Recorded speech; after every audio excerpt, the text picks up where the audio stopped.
another wonderful time on television, and thanks for joining us on the program Africa Discourse on independent television. My name is Evan Sunohugi. Well, today we are going to be going to the far north in Africa. We'll just bet in Libya, where we look at the political situation in Libya. From 2011, it's been a land of turmoil, you may want to say, political crisis and conflicts in Libya. So we understand that, but recently the Libyan parliament had to do something that we're going to be, looking at today. They had to pass a vote of, I don't want to say confidence now, but they had to push a vote forward to end the central government in Libya. So that's what we're going to be talking about today on the program Africa Discourse. Well, as usual, we'll just introduce our guest before we see the major headlines that we are following on the program. Please, we are so privileged to have Chukwuemeka Charles Asiogbu. He's a Libyan returnee and, of course, an author. Mr. Chukwuemeka, you're welcome to the program Africa Discourse. Thank you for having me. Okay. And also big brother friend, Barrister Patrick Awosaige, a public affairs analyst, one guy that has traveled almost wide and breadth of the African continent. Patrick Awosaige, welcome to the program Africa Discourse. Thank you for having me. It's a pleasure to be here. All right, so viewers out there, let's see the major headlines that we are following at this time. We have the first headline: Ghana's ruling party launches manifesto ahead of elections in Ghana. We understand that the Ghanaian government's election is so close. So Ghana's ruling party launches manifesto ahead of elections in Ghana. Then also too, we switch over to Kenya, whereby we read that Kenya's government's plans to reinstate some taxes to raise 1.2 billion US dollars. We understand that recently we had issues concerning taxes, how they were increased in Kenya. So it's still there. Kenya's government plans to reinstate some taxes to raise 1.2 billion US dollars in Kenya. Can we see the headline, a picture of that now? So that that's a headline too.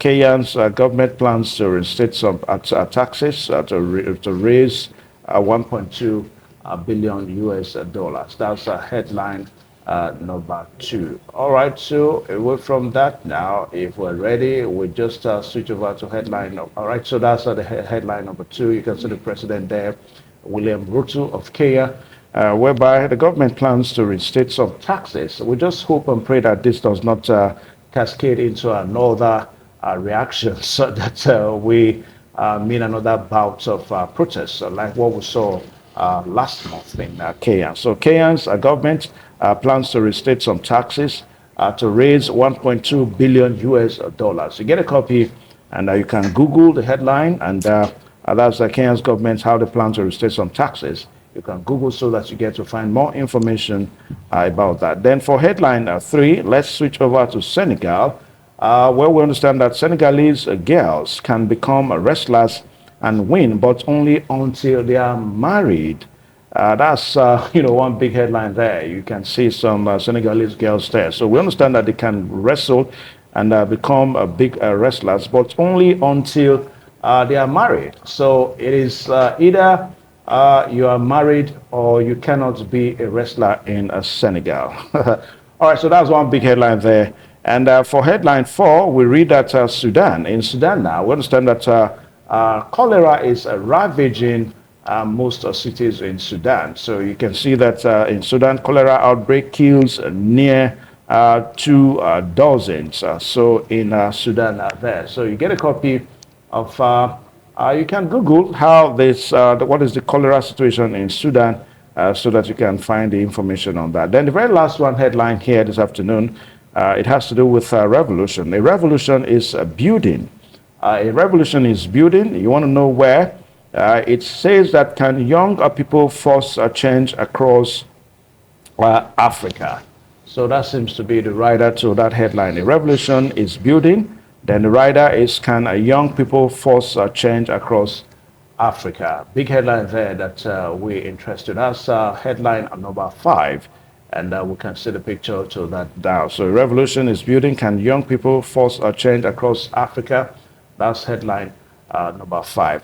All right, so gentlemen, you're welcome to the program Africa Discourse one more time. So we're going to be looking at the situation in Libya. You know,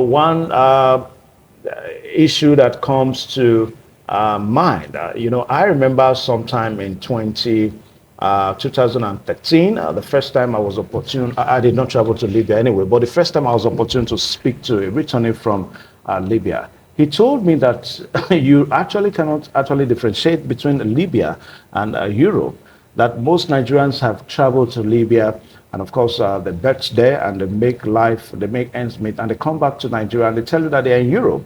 So because of the political stability in Libya as at then in 2010, then of course you need not argue. But after the ousting of former president, the late former president now, Muammar Gaddafi in Libya, we started seeing situations, how protests here and there. As we speak now, we understand that there are two governments in Libya. So the Libyan government voted on Tuesday to end the term of Tripoli-based government of Prime Minister Abdul Hamid Abedeh. And also, in a statement, the parliament spokesman, Abdullah Behaj, said the assembly voted to consider the East Libyan-based cabinet of Osama Hamad as the legitimate government until a new unified government is chosen. Then the parliament went ahead to also name Aguila Saleh as the commander of the Libyan Armed Forces in the place of the Presidency Council. That's the Speaker of the Libyan Parliament now. Then there was no immediate comments from Bebe's government or the Presidency Council on the decision. On Monday, the Presidency Council formed a new agency for national referendums and inquiries in a move to reject any move that was rejected by the Parliament.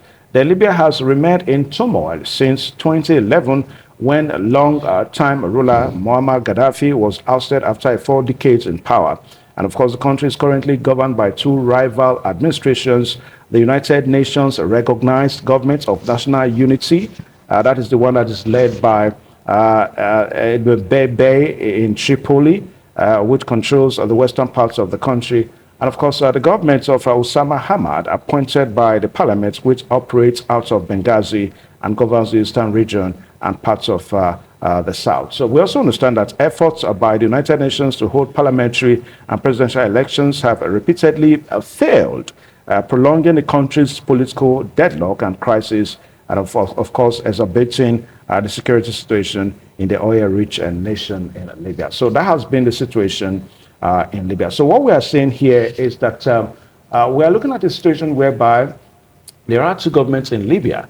One is being supported by the United Nations, and of course the other one is being supported by the Libyans now. So the Libyan government now seems to be passing a vote of confidence, in that, man. So I will start with Chukwuemeka. You've been in Libya. Perhaps you have a first-hand information about the political situation in Libya. So help us to understand, what do you think is really happening in Libya? What has been happening in Libya before this time? Okay. Thank you once again for having me. You're welcome. I think what is going on now is stemming from the time Gaddafi was removed. To me, Gaddafi was like a symbol of unity. He was a man that came into power to unite Libyans. He made sure that in Libya you have promoted one language, which is Arabic language, even though there are other languages there. Also, he promoted that there should be one religion. So he held Libya as a unit. And all of them we are tending towards loving him and accepting him as their leader. And he also pushed an agenda that made Libya economy very strong. To the extent that they have the slogan that says, Libya is for Libyans. So in that aspect, all the Libyans are benefiting. We are benefiting from his administration until there was this foreign infiltration.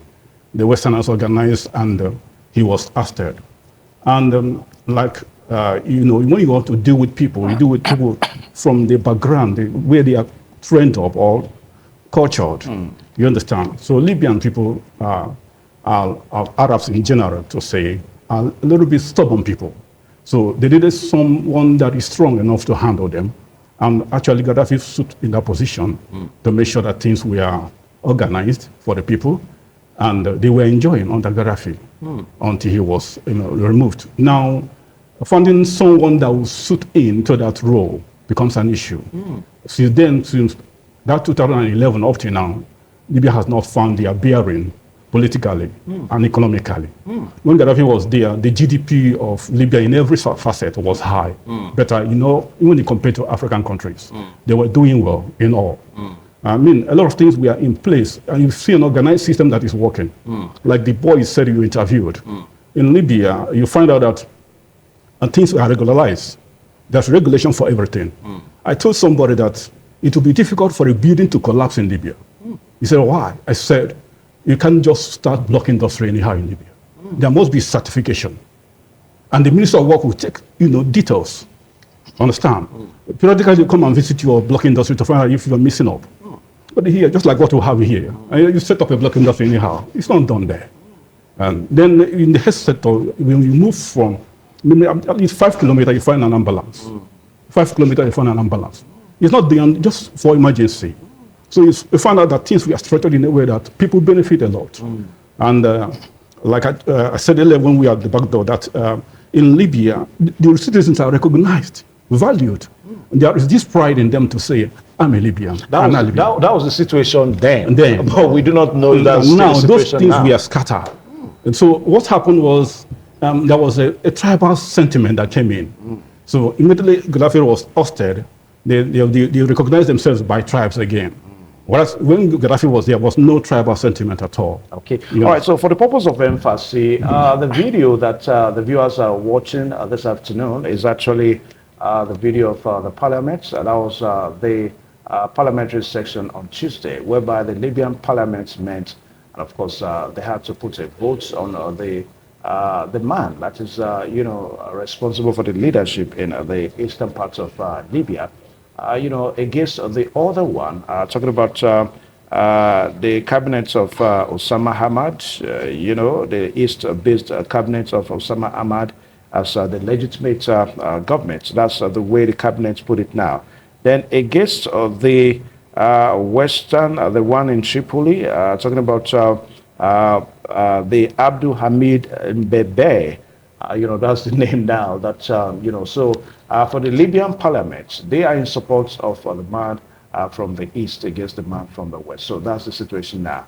Now, Barrister Patrick Awosage, what happened in Libya dates back to perhaps there was a certain General Assembly that Muammar Gaddafi spoke to kind of rejuvenate the position of African leaders, in the world. That look, African leaders, not until they recognized their position, they can really not make a headway.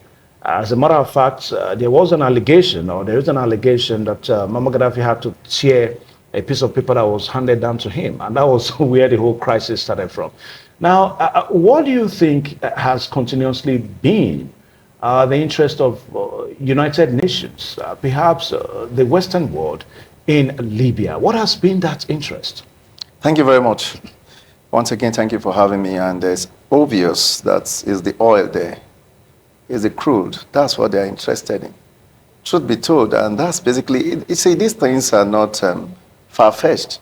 Just go around crisis zones in the world, around the world, and check what's going on there. They are always there. I remember, in Iraq way back, we saw when Bush was president, and the chain is that Bush or Clinton? I can't get that right. The chain, who happened to be a vice president at the time, had his own company working there in Iraq, pulling the crude. And then under the wings and capacity that I'm trying to help, we're trying to bring succor and bring stability in leadership and ensuring that people are not killed.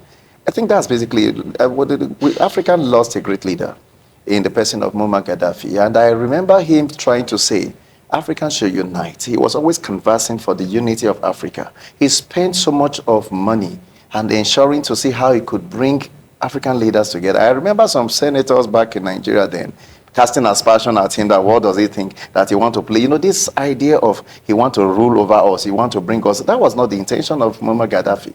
Gaddafi had the power to have destroyed his people. He had all he could have done. You don't put him down like that. He just looked like, will I kill my own? I would rather die in Sete. I would die here. That's what Gaddafi said. He had the power to leave. He had the power to quell some of those crises. He looked at the people he would be killing. These are his own. He's fighting for them. He said to them, you will regret someday. A day will come that you all will regret that what you have done today, killing me will not. They are trying to steal your oil. I know those that are behind you. He said, oh, these have become prophetic statements of that are written out. You go back and just Google it. What Gaddafi said before he died. And now he submitted himself to be slaughtered. That's a sacrifice. That's a man that truly loved his people and loved his country. And he labored so hard for that country. Libya was one country that we can all smile and say of a truth. Now look at what is back there now.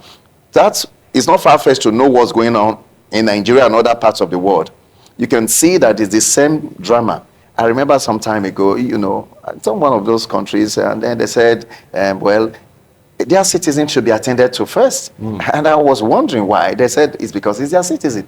And that's what they told me, and I was not happy. You mean in Libya? Not in Libya. In the Europe country, we just on transit, and then we're on the roll, and somebody just walked past. What colors can I go into? What's this? And they said, no. Please just take it easy. He's a citizen. You know, you calm down. You are not a citizen. He is a citizen. And I said, what? He said, yes, that line is for those of you that aren't citizens. So I don't see any reason why in my country I cannot be given that kind of treatment.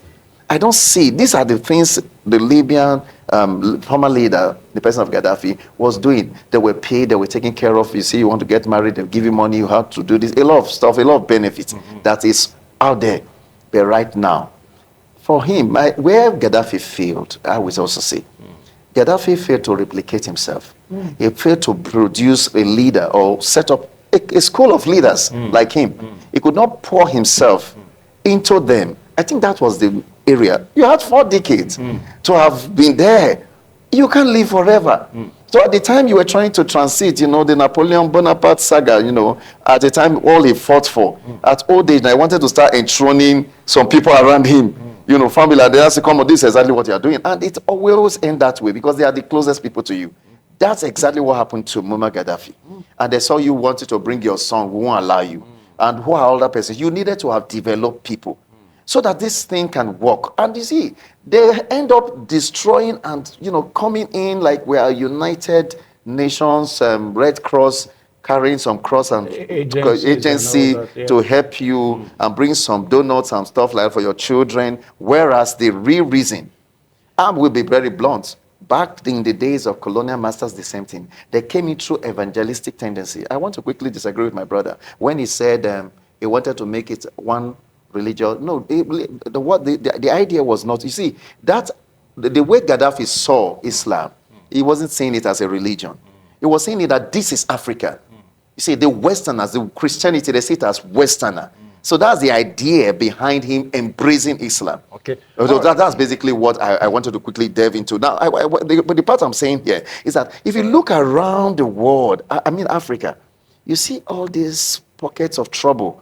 And you see United Nations, you see what Amnesty International coming with frivolous reports and agencies here and there. They are moving around in your country pretending to be helping, whether they are having their and secret services picking information from you and knowing how to navigate and destroy. And that's exactly what's going on in all Africa. Okay. Now, Chukwuemeka, you were in Libya and you stayed for some time. Perhaps you didn't live up to 4 decades that we had former President Muammar Gaddafi. 40 decades. 40 years. 40 years, over 40 years. Now, I remember Gaddafi also wanted to institutionalize what some analysts describe as United States of Africa, a situation whereby he would have probably become the president of United States of Africa, as it were.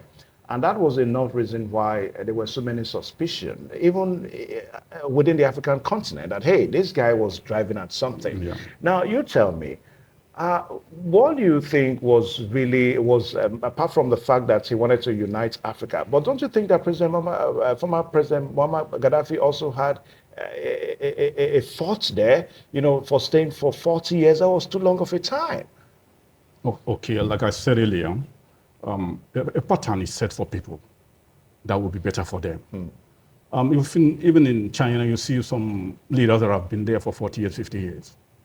You understand? But it's not about the duration now. What matters is how well it is done. Okay. Now, like he said something, Gaddafi taught his people how to handle money. Libyans know how to manage money. And the salary structure was not something like bogus. As at the time I was there, the highest paid salary person was 450 dinars. Okay? That's the highest at which you can go. But then you have other benefits that are there that is attached that you can get as a citizen. So it was really not about increasing the minimum wage as no, it's about social amenities were there. Yeah. I lived there. I didn't pay. I didn't spend much money on electricity. I didn't spend much money on water. As a foreigner? As a foreigner. So, but anytime I come back home, I see on my light is there. Yeah. And it helped me to write books. So I can wake up midnight and start writing because there is constant light. But I can't do so here. My ways have been truncated because you are being controlled by whatever, Nepal or whatever. They are controlling you. Then when you're going to iron your clothes, you understand. So you don't pattern your life and say, okay, this is where I want to do things. But over there, it's easy. Yeah, but we also saw videos. Sorry to interrupt you now. We saw videos how Gaddafi was alleged, how he brutalized some Libyans and how he became a despot and all that. Where did those videos emanate from? Okay, I cannot rule that out because I told you that some people are very stubborn. You have to deal with them in a stubborn way.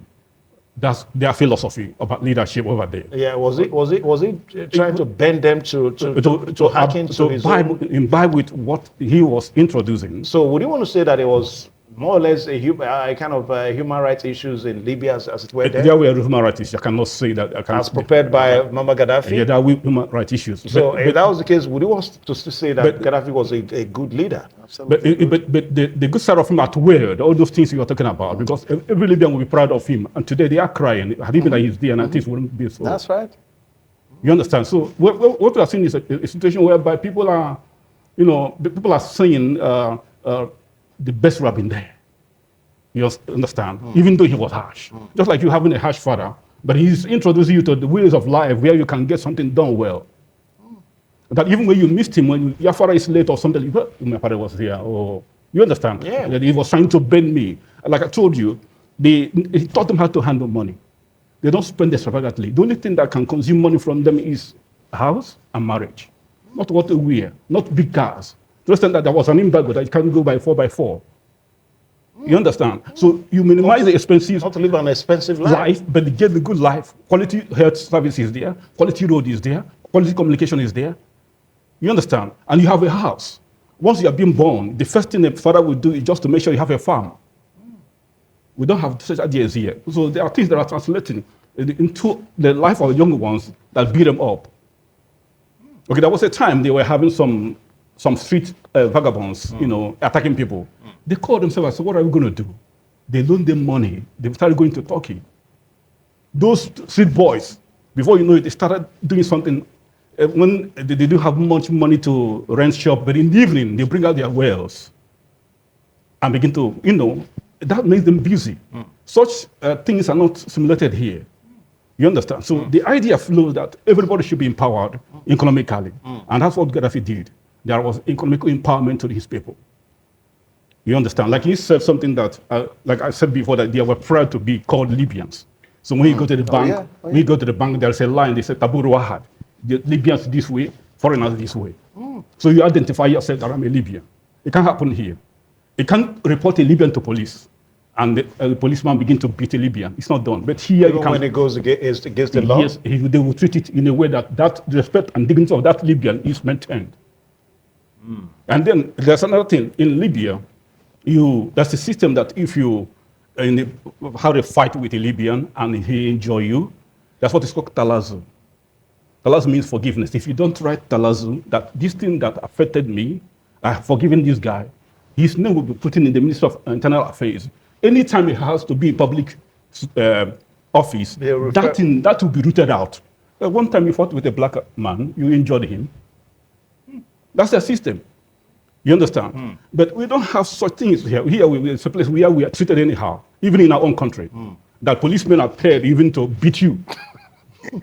A citizen. It can't happen there. You can't sack a Libyan from work.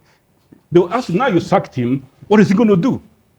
So there is minimal way of tampering things in a way that to maintain the dignity of this man is observed and respected.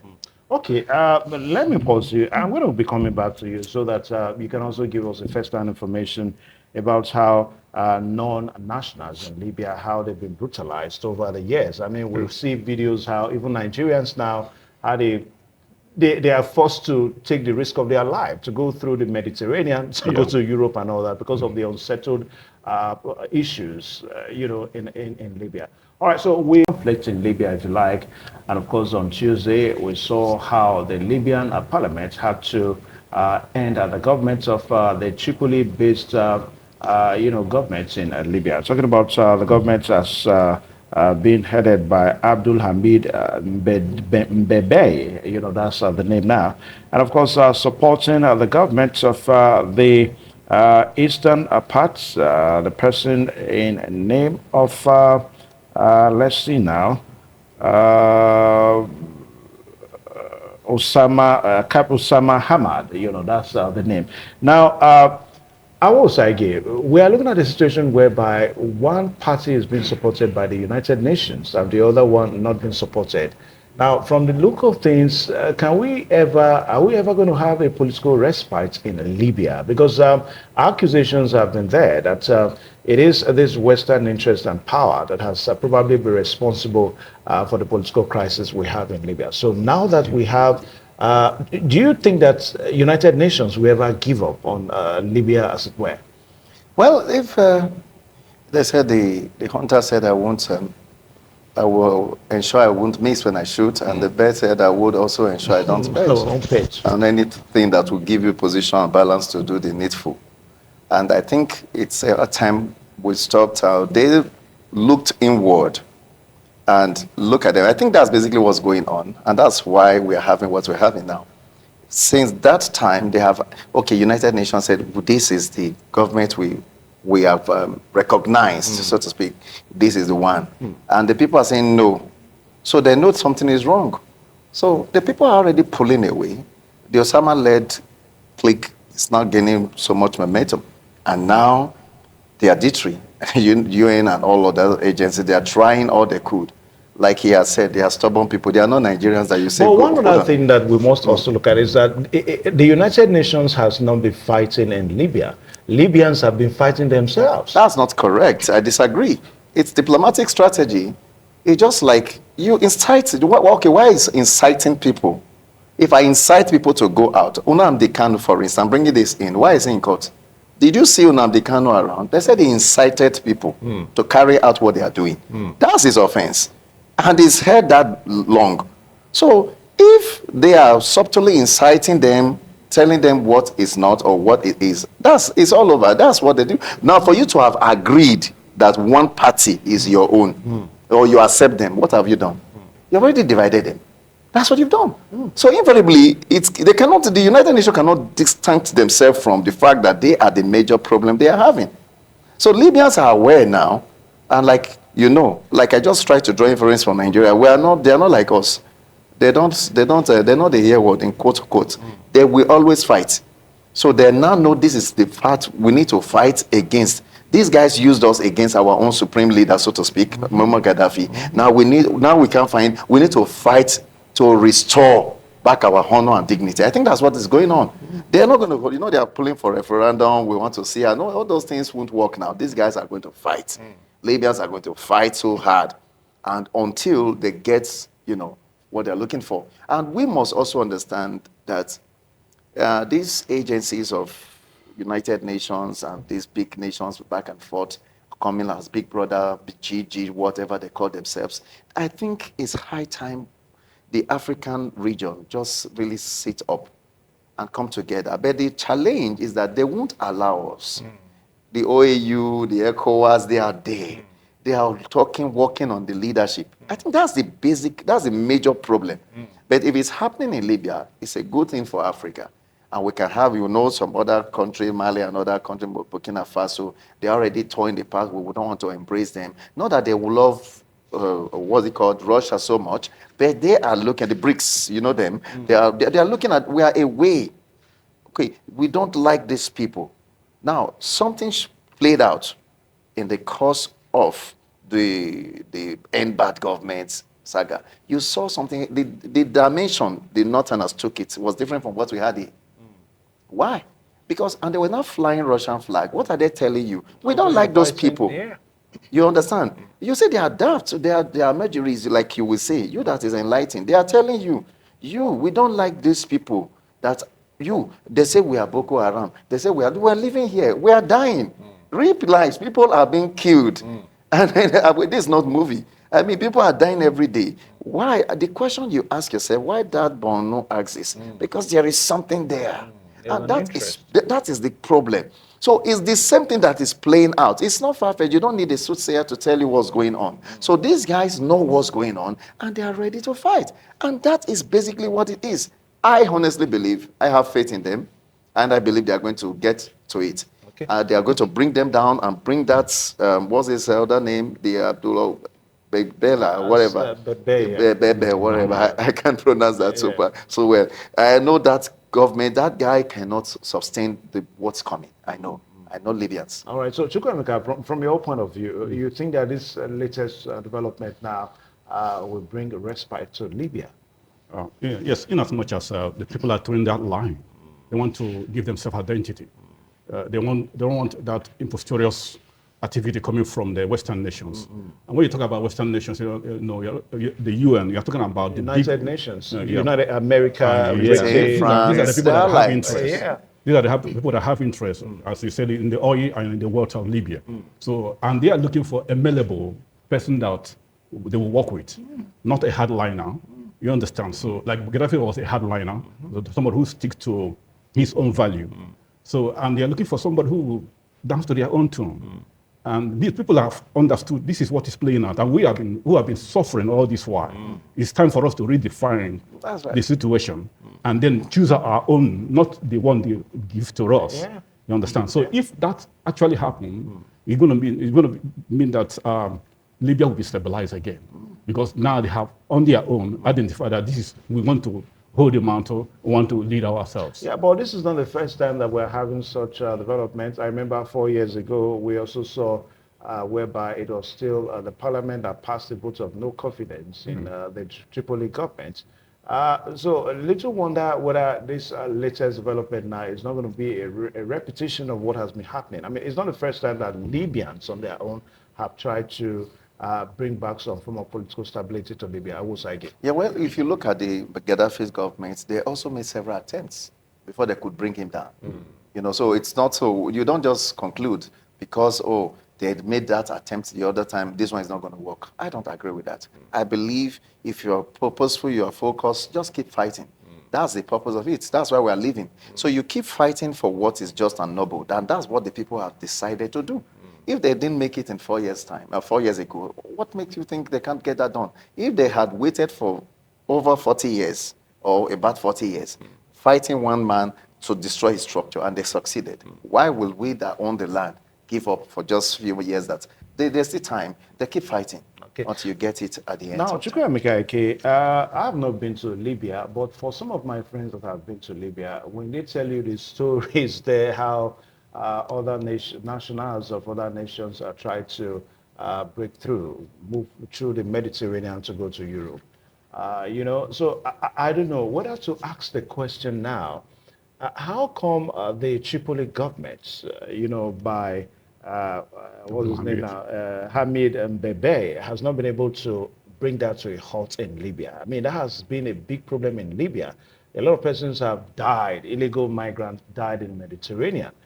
You know, all these years in Libya. I mean, you bring out 10 Nigerians, more than 8 of them have tried to use the Mediterranean to cross. So how come the Tripoli government has not been able to put a stop to that? That's the weak structure of the security system there now. And they are, actually, they have nothing to offer much, in as much as they don't have the support of the people. The security structure there, they cannot handle it? They cannot handle it as it stands now. Are they in minority, or are we trying to look at something that... Yeah, once in a house you have a division, it has a lot to tell. Understand? Until Libyans unite, they will bring out a structure that will be better for them. So it's been a situation whereby some take that as a big business Yes. in Libya, while Yes. others try to say, no, this is not the way to There is go. a cartel. You understand? There's a cartel. Yes, the cartel Making money involved from in it. this. Understand? And it's not working without Nigerians or people that are in Africa conniving in doing this. So just like I've written books on that. I have written books on human trafficking and migration. I provide solutions on that. You understand? So being there, I know what transpired. And like I rightly pointed out before, the security structure is weak. So that's why they find difficult curtailing that excesses. You understand? Until we have a formidable government that will stand tall and withstand that effect, and then it can be curtailed. Okay. Now, I was like, from your point of So view, the only thing that we have to do is just to advise people who are traveling. It's dangerous to take that route. to try to use that route. Simple. Because if you get there, it's porous. And you are gambling with your life. You understand? Yeah. Now, I was like, we understand that the United Nations, in trying to help in this regard now, they have their ships in the sea, in the Mediterranean, trying to provide some succor, help migrants that are distressed to make it to their destination and all that. Now, the question is, rather than do that, if they are so interested, why don't they try to strengthen the very weak and collapsed security structure in Libya? Well, you see, they like what's going on. They like it. They like it. They just act like we don't like it. They try to play around it. You see, you must understand how they operate. But it's been a concern to the United Nations. They will say it's a concern. I don't think so. I don't agree it's a concern to them. Who cares who's going to go into the sea and get killed and all of that? That's not their concern. They won't come out to say that. That's why they are diplomatic people. They have some good, smooth talking people to come around and tell you how life is so sacrosanct, how life is precious, and all of those talk. That's one way to just say something. But there is the operation. You are there ripping them off. You are there pulling the oil there. You are there destroying the African structure, and you're telling me you care for those on the sea. Who cares? You don't care about those at home. Why did they leave their various homes? If everything was working, why would somebody go and take the risk to go through the Mediterranean Sea and to tell me they care about us? They don't. They don't at all. They only act like they do. So that's why you can see that weak security. You think they don't want them to, they just go on. They know when they're going on the sea, that's fine, a handful of them, let it be. Keep them busy. They know the cartel guys. They know those guys making money and coming illegal money and pushing them into the high sea. And they know them. And those ones that make it to the end, they can also enslave them in some asylum arrangement there. It's a way of, it's the slave trade. I see it as like the slave trade structure. Yeah. In another way. After you've gone through the system, you are now you don't have food, you don't have money, you don't have anything. Let me go out there. So you put yourself in a personal slave trade ship. You are out there going. And if you make it there, they put you in a camp. You now start talking about filling your names, and then you're telling your folks at home that, well, life is getting better now. They have given me jackets to wear. And they destroy your mind. And at the end, they reduce a whole adult to nothing. And it's useless. When you're over 40, what are you going to do again? That's basically what they do. It's a system. And why their kids don't go to university the way you travel here and go there to go study? They don't. When they finish their high school, they're already working. They are learning from 16, 17, they are working. That's the system over there in Europe. They are all there. So your big schools, you see, Cambridge, all those names, is from Africa. That is their big. So that's another way to make money, to give a certification that their kids don't even attend. So it's high time we stop this and we begin to look inward. So all of this talk come back and forth. They know what to do. So that's just... Gentlemen, as we commence our descent now, what are the lessons that African leaders should begin to learn from the Libyan experience? I mean, now that we are talking about possible respites coming back to Libya now, so what do you think are the lessons that leaders in Africa should know that, hey, these people, they are destroying us, they are not helping us after all? I think the most important lesson an African leader should learn is how to invest in his people. Human capital development. Yeah. Develop your people. Let all your investment be in the life of your people. That was what Muammar Gaddafi did? Yes. And because you're gonna help your people. understand. Someone said life without examination doesn't worth living. They should examine what they are doing. Is it right or wrong? So when you look to your Commonwealth, to another country, and you are drying your people, sucking them out, what do you expect? It will lead to what? Abject poverty. You understand? It's going to lead to mental poverty, economical poverty, everything. But when you invest in your people, know that the place you are called as a leader or you become a leader is your own. You don't have any other place. Then what happened? The people there will be developed, and there's dignity in personal development. All right, so I was like lessons that leaders can learn from the Libyan experience. Well, they should go back and, find a way to, you see, the greatest way to preserve knowledge is by education. What Gaddafi, they should set up a study around the leadership style of Gaddafi and maybe ease it a little, like the hard part of him, quelling his enemies that want to concur to this. There may be some work around it and proper negotiation. I think that is what they should start thinking of doing now. Because these people you are dealing with, they have systems perfected before you were all born by their ancestors. So for you to fight them, you need to know you may not be able to have all of that, but at least start something. Let's start reschooling ourselves and start understanding what the principles of leadership. Because when a man is well taken care of, the tendency for him to be comforted is there. I think that's what is around Africa.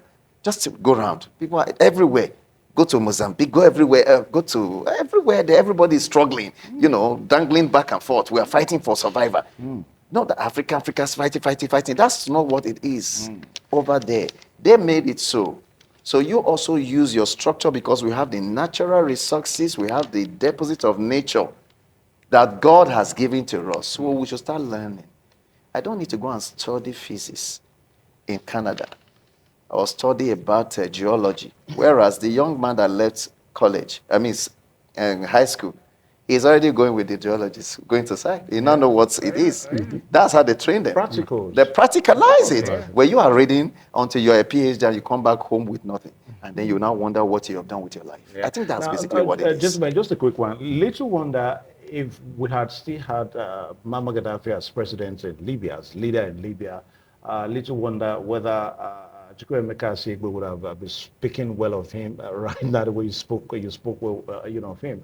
Now, what I'm trying to say is that whether the global economy that seems to have affected most nations of the world, don't you think it would have also affected Libya if we still had Gaddafi there? I think Gaddafi during his era had a strong economy that was well established.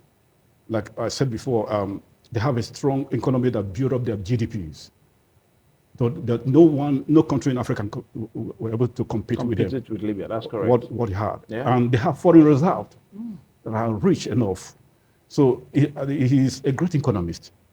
He, like I said, he brought an idea that built economy, gave them a strong base.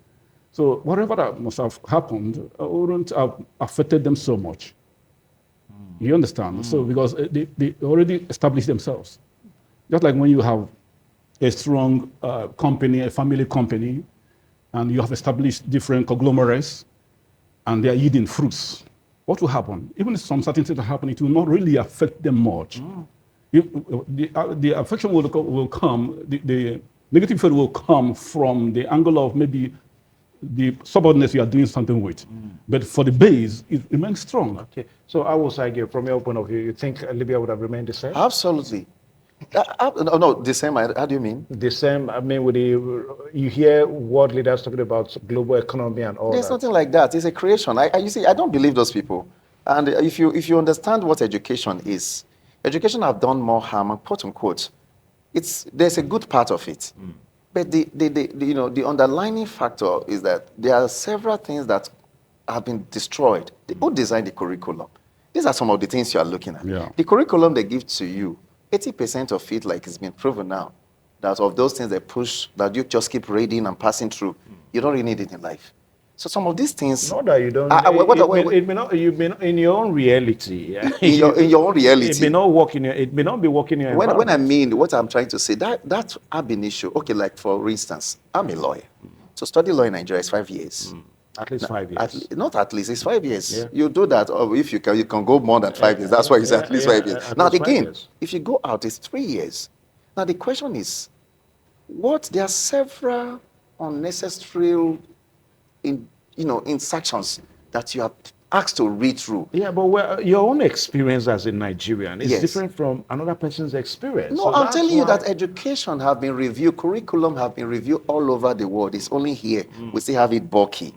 There are some things that we don't need anymore because we are going into the tech world now. Okay. So we shouldn't be going into the ancient of the analog stuff. Anyway, let's not belabor all of Yeah, that. yeah, Now, completely. all I'm trying to say, in essence, is that if Muammar Gaddafi was still head or leader of Libya, I honestly believe that the economy would be so vibrant and strong. I believe that. I believe that.